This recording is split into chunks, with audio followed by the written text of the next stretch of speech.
Jak se nachází. Obecně se říká, to bylo mnohokrát publikované, že vlastně takovým tím impulzem pro nastartování boje za záchranu průmyslového dědictví v Evropě byly diskuze a posléze zbourání belského podniku u nádraží Houston v Londýně, což vyvolalo obrovskou diskuzi mezi profesionály, ale především mezi širokou veřejností, která byla nespokojená s tím, co se tam z hlediska urbánního, z hlediska architektonického, ani ne z hlediska historického odehrává. To tak mohu říct, a pokud to spontánní sleduju, i pokud se týká tohoto města, a pokud se týká vlastně jednoho z těch asi více diskutovanějších objektů či problémů prosazení určitých třeba nových pohledů nebo doposavat ne zcela akceptovaných nebo akceptovatelných pohledů, tak celá ta diskuze směřovala formulování těch hlavních argumentů nebo důvodů, proč ten objekt zpátky vtáhnout do života, proč nedopustit, aby zanikl, proč se vyhnout tomu, aby byl likvidován. A jsou to vlastně 3 hlavní důvody.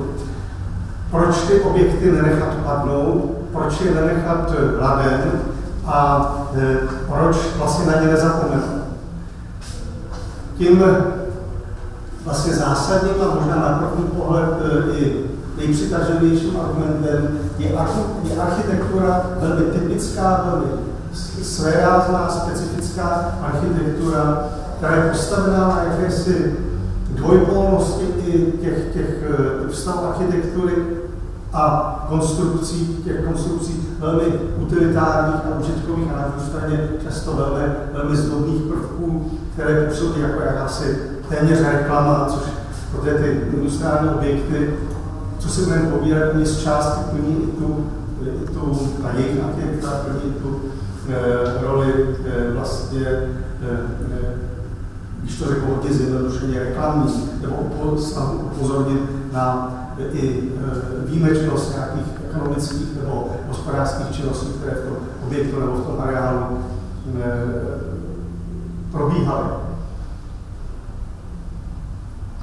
Samozřejmě, když budu mluvit o jiných typech industriálních objektů, konečně tak, jak to i vidíme tady, tak nás bude zajímat ta architektura z jiného hlediska.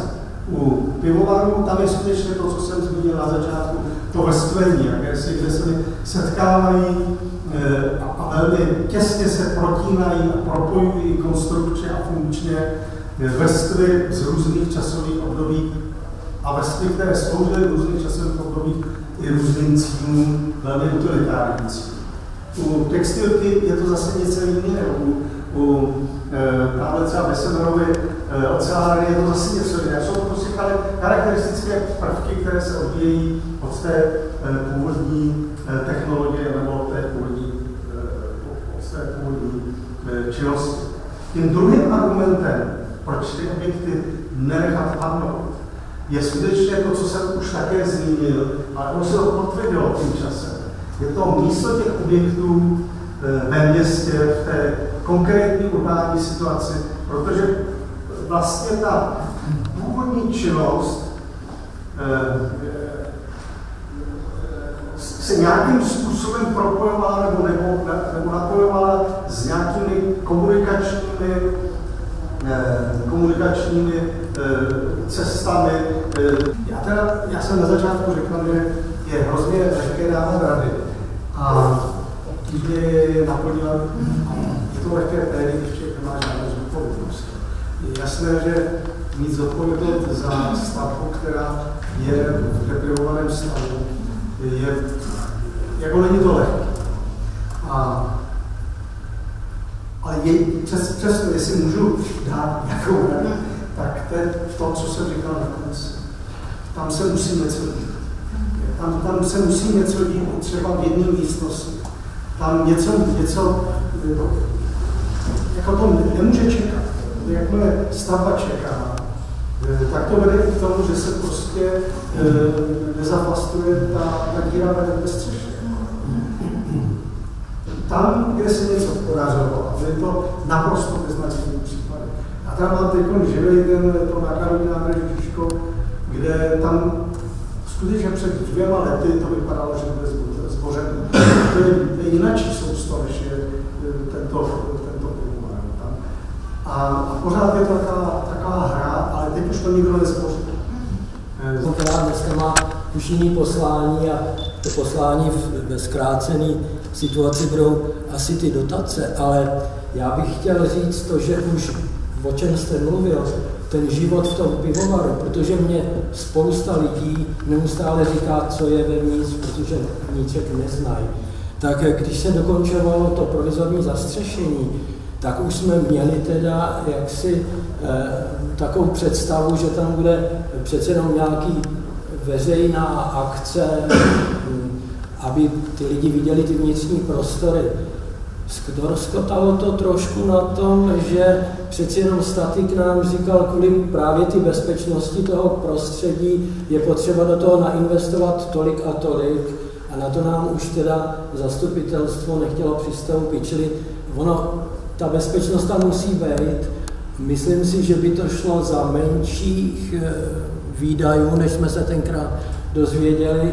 A ono je to 6 budov, takže stačí udělat veřejnou akci jenom v nějaké části a postupně takhle dál. Ale já z vlastní praxe vím, když opravím obraz a jde do depozitáře, tak nemá smysl, protože když ten obraz nežije s lidskou společností, tak zrovna tak ta architektura nemá smysl, když není využívaná. Takže si myslím, že my jsme dneska v situaci, kdy je potřeba vůbec ty veřejnosti ukázat, jak to vevnitř vypadá a udělat tam nějakou společenskou akci.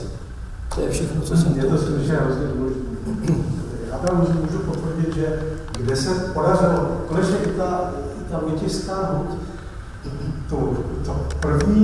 takovou tu první akci, tehdy to bylo úplně uzavřený, já nevím, jestli to tam znáte, že to je prostě obrovský území, naprosto deprivovaný, zarostlý, bořící se, skutečně jako nebezpečný.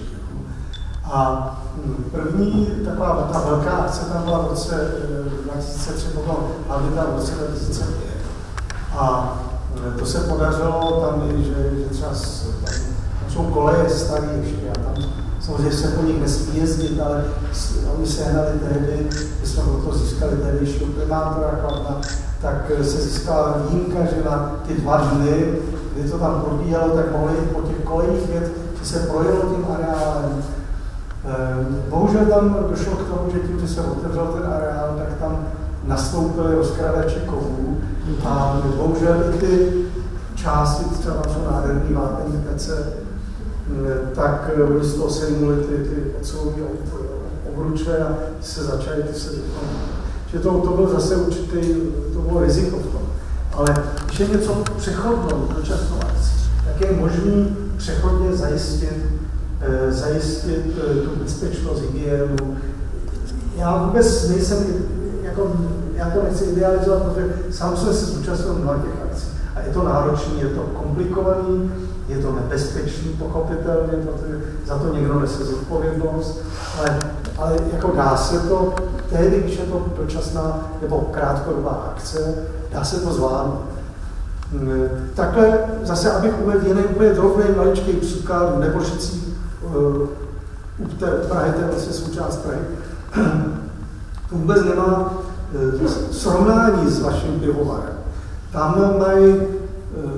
vlastně původní náves je dneska přepnutá, já nevím, jestli to někdo neznáte, je tak přepnutá silnicí, je tam prostě taková konstelace, kostel dole, nějaký rybníček a tak dále. A jediný takový objekt, který mají prázdný, je bývalá vodárna na statku Stanicí.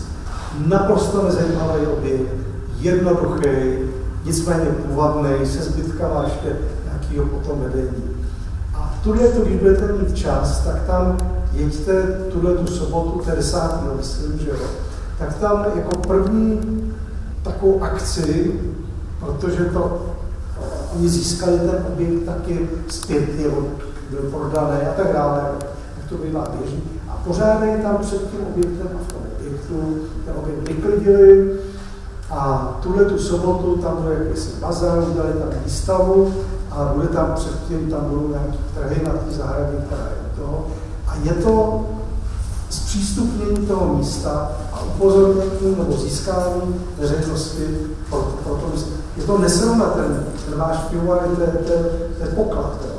Tohle je naprosto vlastně, téměř bych řekl, bezcenná technicko-industriální stavbička, ale přesto jim to pomáhá a taky naprostá ruina, vevnitř tam žili nějaký bezdomovci, který ještě co tam byli, tak prostě zanešený to bylo. Já jsem sám tam byl někdy před měsícem, to začal vyklízet. A teď tam pořádají tu akci vlastně jednodenně a počítají, že to nestartuje nějaký další aktivity. To by dělat, že pivovat stojí, že se tady nějaké závěry něco udělat. Prosím, pane profesor. Já si netroufám říct, jak je na tom veřejnost, ale je pravda, že vedení města a zastupitelstvo pivovar řeší neustále. Řeší se asi hlavně po stránce funkční, to znamená, že se porovnávají různé studie, přístupy, jaká funkce by tam měla být. Neřeší tolik asi jako architektura. Samozřejmě se hledají finance a jedním ze společných jmenovatelů je určitě nějaký multifunkční sál. To je něco, co mají ty návrhy společné, pak se liší v tom, že některé návrhy tam uvažují ještě třeba bydlení, další nebytové prostory, výstavní prostory. Na čem se shodují je, že to má potenciál velkého kulturního a multifunkčního sálu, který v Roudnici chybí. Ve vztahu města k téhle památce a že se bude opravdu hledat už nějaký konstruktivní návrh a že se tím pádem osloví i veřejnost, která by se do toho mohla nějakým způsobem zapojit a reagovat. Republikace byla. Čili, jestli dovolíte, když jste mi dala knížku, taky jednu dám do knihovny teda. A tohle bych dal teda panu, co odešel. Jo, dneska máte. Já jsem si ho zakoupil.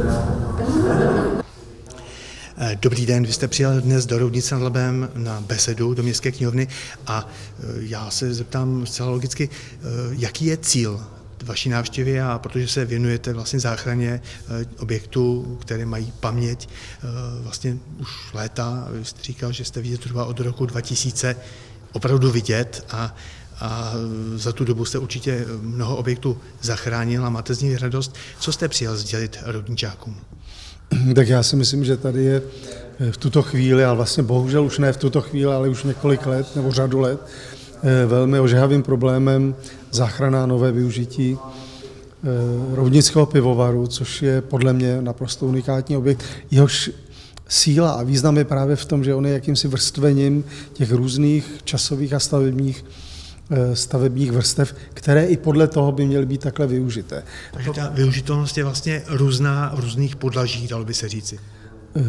Nejenom různých částí toho objektu, ale každého objektu. Já si myslím, že to, co je rozhodující, že pro každý industriální objekt, pro každý průmyslový objekt je vždycky nutné hledat jeho specifické využití, protože to, co je podstatné, aby byl využitý, řekl bych, kvůli lidí, kteří ho budou užívat. Ne, že si vymyslím od stolu, co bych do něj chtěl dát, za co bych chtěl utratit peníze. A podle mě toto je zrovna ten příklad, kdy se už řadu let mluví, že by se s tím mělo něco udělat. Zaplať pánbůh se podařilo vlastně ho zachránit před naprostou devastací. To byl první krok, stal se majetku města a zastřešil se. Ale já vidím jako nezbytné dál pokračovat a nenechat tu stavbu vlastně někde stranou stát. Usnout a čekat, až se někde seženou peníze a až se podaří realizovat velký projekt. Naopak jsem přesvědčen i právě ze zkušenosti, kterou mám s mnoha dalšími podobnými stavbami, které procházely i takovou dramatickou proměnou, že to, co je důležité, vlastně nacházet využití jakoby krok za krokem a nezačít nebo nespoléhat na nějaké velké projekty, ale zpřístupnit tu stavbu nebo ten areál lidem, aby věděli nebo viděli, co se v něm nachází, a získat vlastně i na tu politickou vlastně vytěžit z toho i ten politický kapitál, jako využít to i pro jakési každodenní dočasné nebo přechodné poslání, které otevře diskuzi nebo nějakým způsobem nastartuje reálnou diskuzi, co s tím je, co s tím dál udělat. Já totiž vidím jako dost nebezpečné, že se další léta bude zvažovat, uvažovat a že se lidi budou spíš přemlouvat pouze,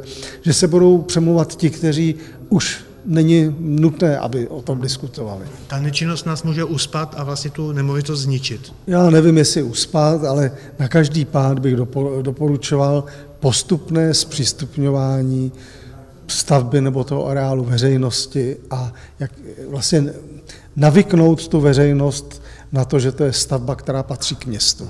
Vy se tam teď půjdete podívat. Co byste vzkázal roudničákům? Okamžitě to otevřít, aspoň na den, na jeden den nebo na týden a pořádat tam zatím třeba jenom provizorní akce. Třeba prohlídky s asistencí. Určitě prohlídky s asistencí, ale možná by se tam našlo i víc příležitostí, jak ten objekt využít a nečekat, až prostě přijdou velké peníze. Já děkuji za váš čas, který se věnoval Roudnici nad Labem a věřím, že se tu ještě někdy uvidíme. Díky a nashledanou. Děkuji za pozvání.